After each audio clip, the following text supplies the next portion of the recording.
fasting adds wings to your spiritual life. उपवास आपके आत्मिक जीवन में पंख जोड़ देता है। यानी अगर आपके जीवन में उपवास की एक लाइफस्टाइल है तो जहां आप 40 साल में आपको पहुंचना था वहां कुछ साल में आप पहुंच जाओगे। So where you had to reach in 40 years, you'll reach in lesser time if you started to have Because hear this, fasting in your life. not because of fasting. उपवास के कारण नहीं, The power is not in fasting. उपवास करने में ताकत नहीं है।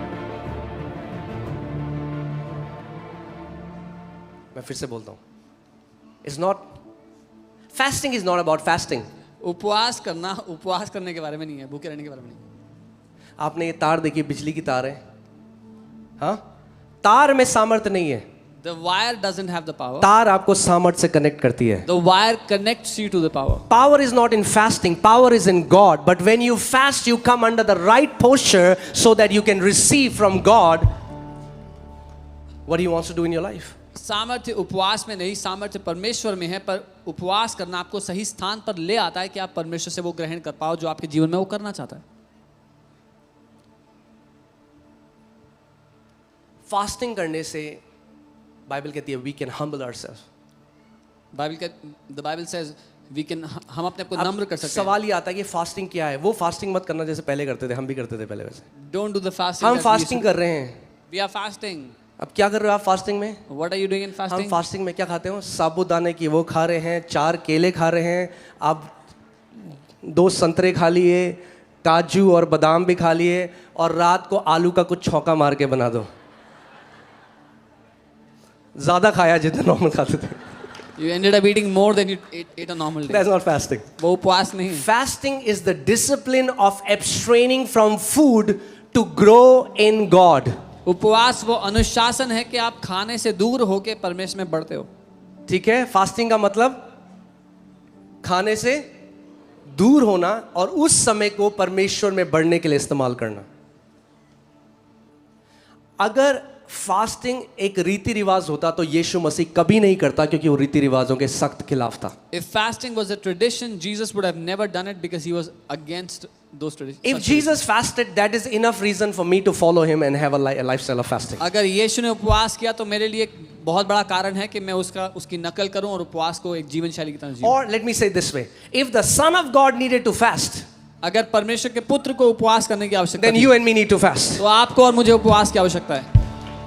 It's pride trying to hide in a doctrine and saying now I don't need to fast. ये घमंड है जो एक शिक्षा में छुप करके बैठ के बोल रहा है कि मुझे उपवास की आवश्यकता नहीं। अपने पड़ोसी को बोलो you need to fast. Tell your neighbor आपको उपवास करने की आवश्यकता है। उनको बोलो आपको देख के लगता है आपको तो जरूर करना चाहिए।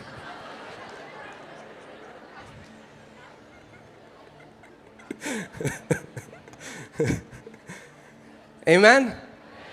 It's the only thing that will make you spiritually and physically fit. ये एकमात्र ऐसी चीज है जो आत्मिक और शारीरिक दोनों रूप से आपको फिट बना देगी। Amen. Hallelujah.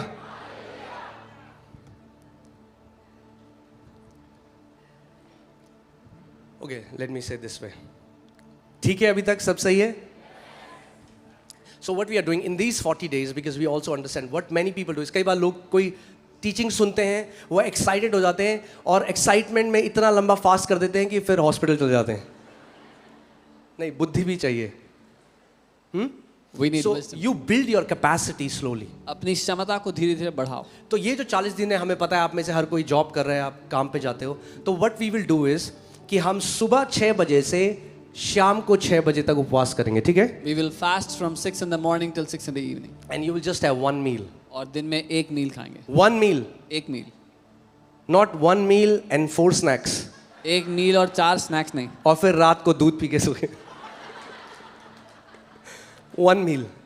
And that too not to stuff yourself. और वो भी अपने आप को भर लेने के लिए नहीं। 40 जो नंबर है बाइबल में, क्यों? अब किसी ने मेरे को मैसेज किया 40 दिन का ही क्यों रखें? Then somebody sent me a message. Why should we fast 40 days? अब मुझे एक बताओ क्वेश्चन, अगर हम 21 बोलते तो क्या सवाल होता? If 21 we का would क्यों रखें?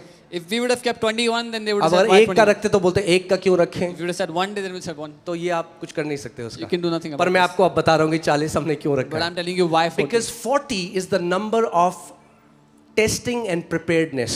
40 जो नंबर है वो परखे जाने और तैयारी का नंबर है। Okay? 40 represents a generation.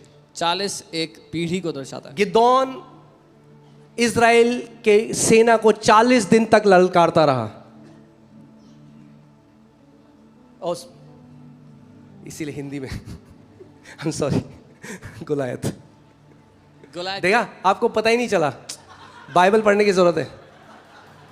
Goliath kept on challenging the army of Israel for 40 days.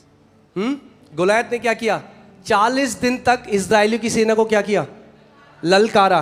He kept on इस challenging. 40 दिन के उपवास में सारे गोलायत नीचे गिराए जाएंगे यीशु के नाम In में। these 40 days fast, all those Goliaths will be slain in Jesus' name. Amen.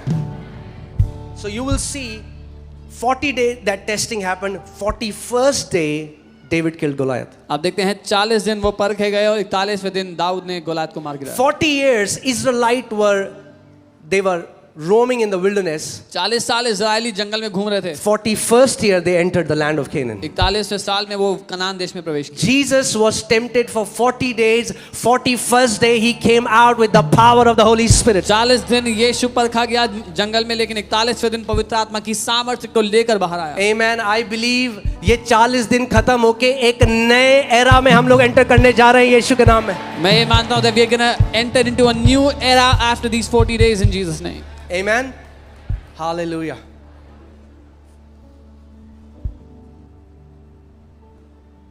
मगर इन 40 दिनों में मैंने फिर कहा, ये सबसे पहली बात तो कोई जबरदस्ती नहीं है, ये कोई रीति रिवाज नहीं है। There is no obligation, this is not a tradition. I just want to invite you if you want to join us. मैं आपको आमंत्रित करना चाहता हूं अगर आप जुड़ना चाहते हैं इसमें। बेनिफिट हर तरीके से होगा, There is every sort of benefit with it.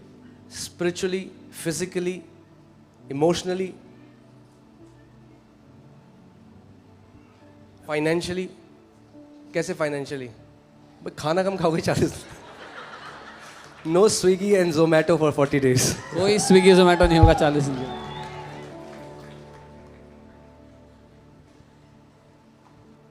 Amen. चलिए देखते हैं कुछ चीज जो इंपॉर्टेंट है। Let's see something important. आप जानते हैं दुष्ट आत्माएं अपने आप से आपके जीवन में कुछ नहीं कर सकती until they find a hook. You know, demons cannot do anything in your life जब तक उनको एक हुक ना मिल जाए। Everything is not demonic, church. सब कुछ दुष्ट आत्मा की तरफ से नहीं है। कई लोगों ने हर चीज को दुष्ट आत्मा को बना दिया है। Some people have made everything demonic. It's your flesh. आपकी देह भी है, आपका Your शरीर flesh है। has appetites. आपके शरीर की भूखें हैं। And if अगर आप अपने शरीर में जो परमेश्वर ने आपको दिए हैं impulses, appetites, अगर आप उसको काबू में नहीं करेंगे, you can give a place for demons to take you to extreme. But if you don't rule over those impulses, वो जो the desires that God has given to your flesh, demons will use that to rule over you. आपको लगता है कि आपका boss आपके जीवन में चोपड़ा जी हैं या शर्मा जी हैं या वर्मा जी हैं। You think Chopra ji, Sharma ji, Verma My ji, manager your is boss. this. You don't know. आपको नहीं पता, So many of you, your boss is your body. आपका बॉस आपका शरीर है And you do what your body tells you to और do. आप वो करते हो जो आपका शरीर आपको करने को कहता है।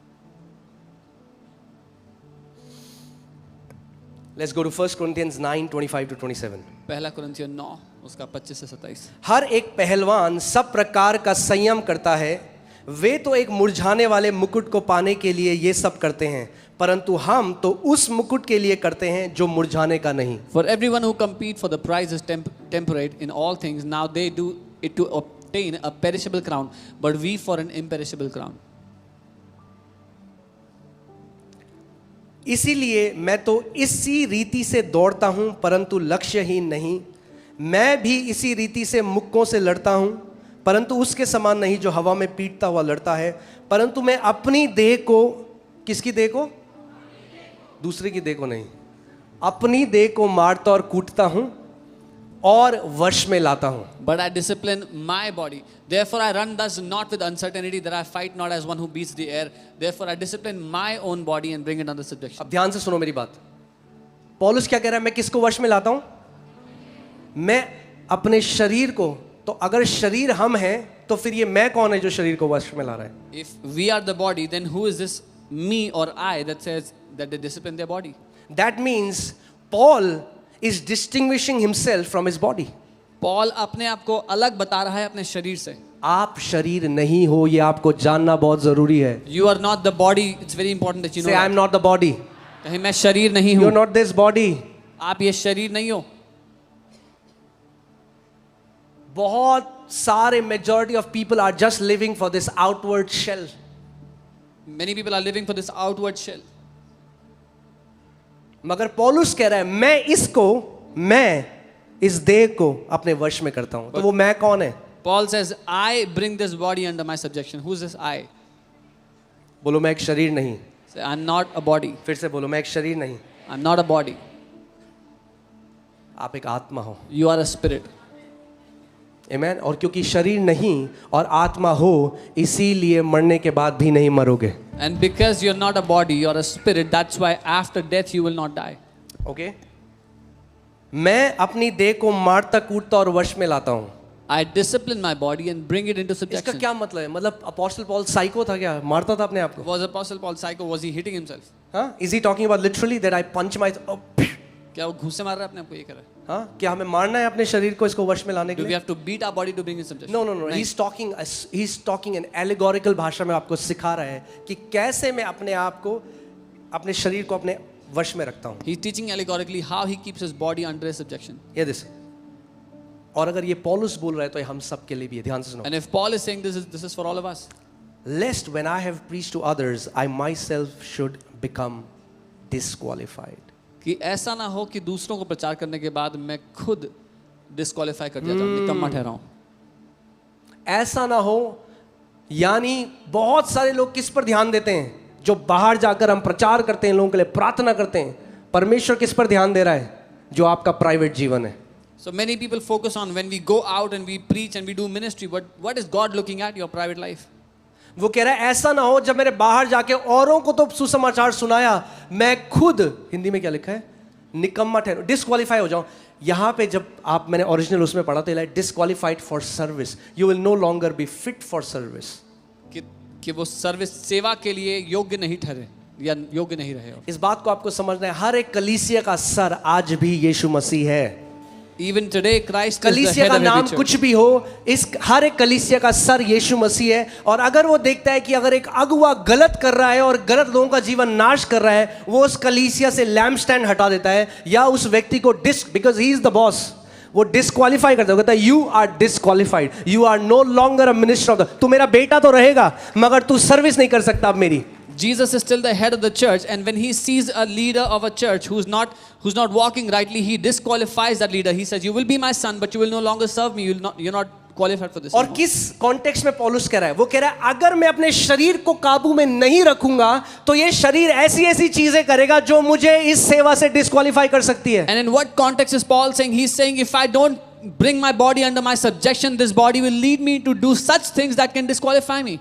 इसका मतलब अगर पौलुस जिसने 2/3 वचन लिखा था, अगर उसको अपने शरीर को वश में रखने की जरूरत थी, तो यहां बैठे हर एक व्यक्ति को, हम सबको अपने शरीर को अपने वश में रखने की जरूरत है. And if Paul, who wrote the 2/3 of New Testament, had the need to keep his body under his subjection, then each one of us has the need to keep our body हम under में our से बहुत सारे subjection. लोग realise नहीं करते, मगर हम अपने शरीर के गुलाम बन के जी रहे हैं. Many of us, we don't realize, but we are slaves of our own आपका body. शरीर आपको बताता है क्या करना है. Your body tells you what to do. नहीं उठना सुबह, Don't wake up in the morning. नहीं मत उठ. No, don't get up. आपके तो जी sir, You say, okay, sir.